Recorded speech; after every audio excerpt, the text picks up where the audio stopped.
Good evening, YouTube. This is Ty, Metalhead Weatherman. I hope you guys are having a good start to the weekend, or for those of you that have already started.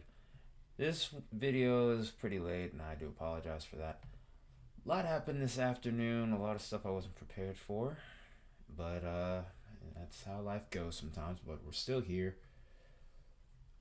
Gonna do this weekend forecast real quick, but there's actually quite a bit to talk about here, so this video could run a little bit long. I'm gonna try to do my best to avoid that. So we'll start out with the Storm Prediction Center here. We'll look over the course of the weekend. Of course, no severe storms expected today, but we do now have a slight risk for Saturday.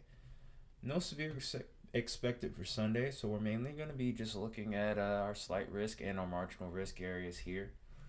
We'll start out with the slight risk, of course, and this includes areas of Memphis, Tennessee. We even have a small little sliver of northwestern Mississippi involved even.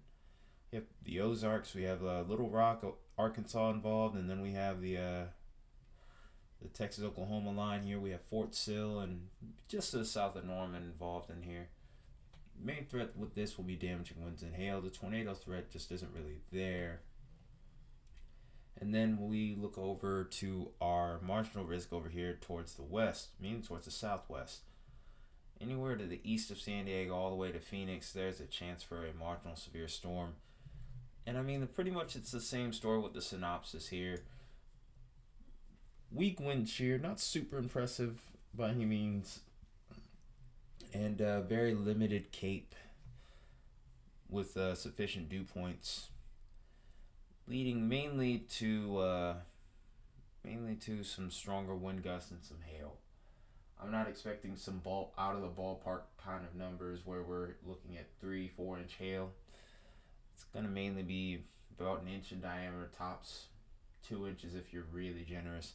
But that's pretty much what we have going on with that. So we'll go ahead and look at some of the other stuff we have going on for this week.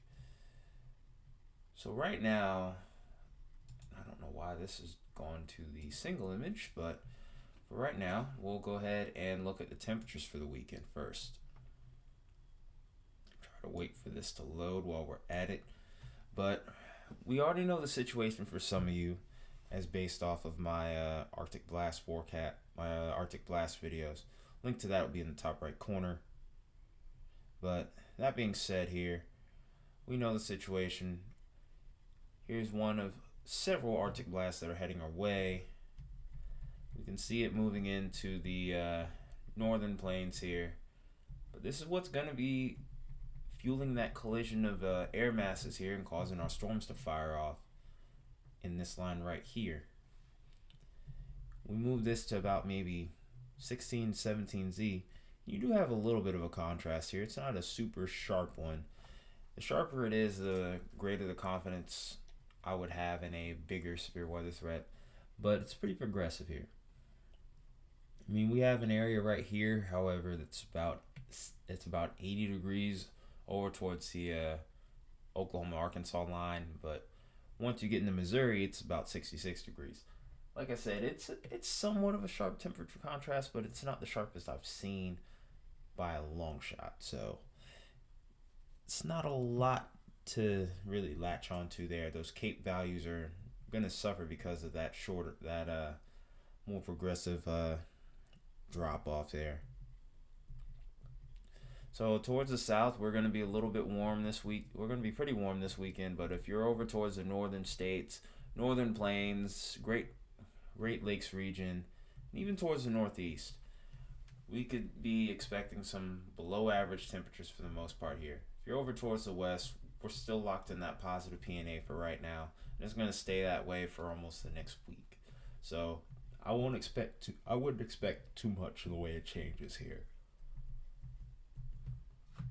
And that's pretty much the whole entire temperature setup for the weekend around the entire U.S. here.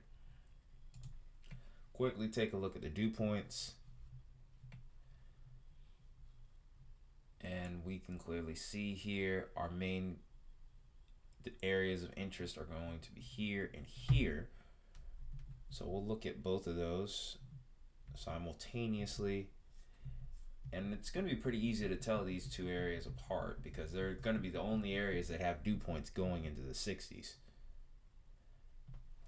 Towards the far southwestern areas of the U.S., we're seeing some 60s in the dew points here. And then the same can be said towards the Ozarks and parts of Tennessee and Mississippi. And let's not forget Texas as well. Night might be pretty oppressive here towards southeastern Texas too. So even if you don't get storms, it could be a pretty muggy night if it's still pretty warm after about 7, 8 o'clock. So definitely have the water ready next to your bedside and maybe kind of dress a little bit lighter. For those of you that don't prefer to be completely nude while you're sleeping. But that's none of my business. Anyway, enough about people's sleeping habits. We'll go ahead and take a look at Sunday. The severe weather threat diminishes at this point, and as of right now, there's really nothing to look at from Monday.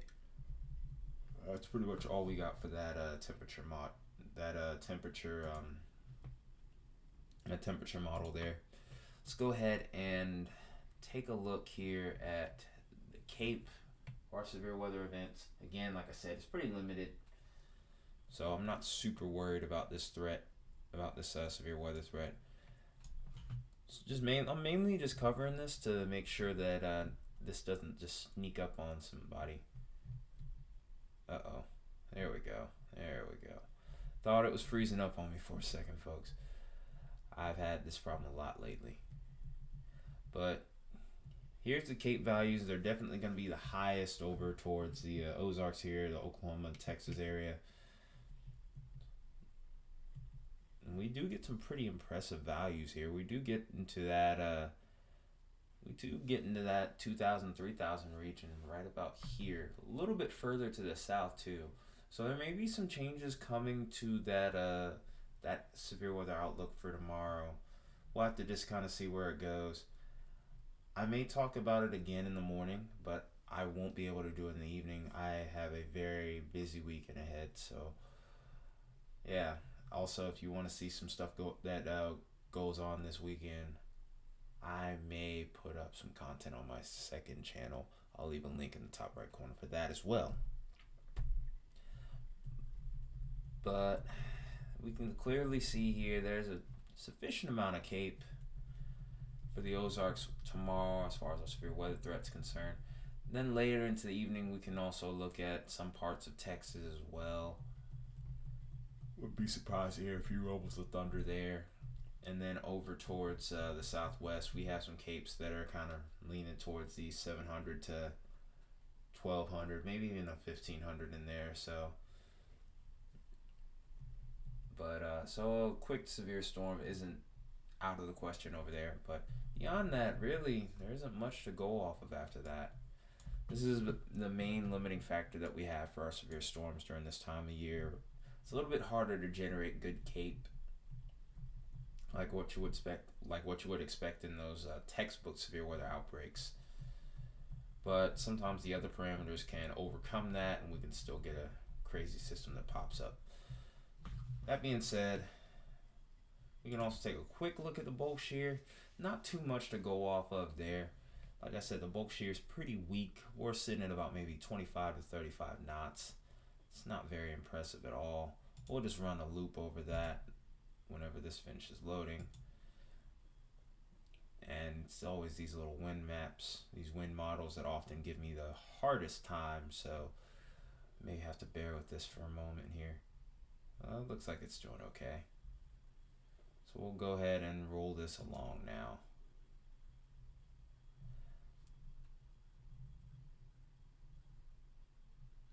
So it looks like towards the mid-levels that we do have slightly higher values. We're sitting at maybe 45, 50 knots.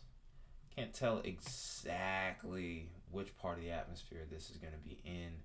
And here comes our cold blast at the end, our Arctic blast here at the end of that. I'll try and see if I can pause it here and get a good reading here. I mean, we do have some decent values. We're sitting more towards, I'd say, 45, 50. But even then, the hortographs aren't really giving anything impressive. Dew points around this region are pretty dry actually, around 39. So, eh. And then on top of that, the directional shear, there isn't really any. It's just an event. This isn't going to be a big severe weather event. If anything, it's just going to be isolated in nature. So now we've looked at that, let's go ahead and look at the entire U.S. here, mainly looking at not only severe weather, but the snow that's going to be on the backside of this, what I guess you would call this clipper system right here. Because this system is going to start out as rain for some of you, and then towards the end, especially towards the Great Lakes, we're going to have some snow coming in around the backside. And for a lot of people, this is going to be their first snow and their first measurable snow as well, especially as we get in towards that Sunday night, Monday morning timeline. So we see what's going on here. Let's go ahead and actually look at the totals here real quick, and then I guess we can call it a video.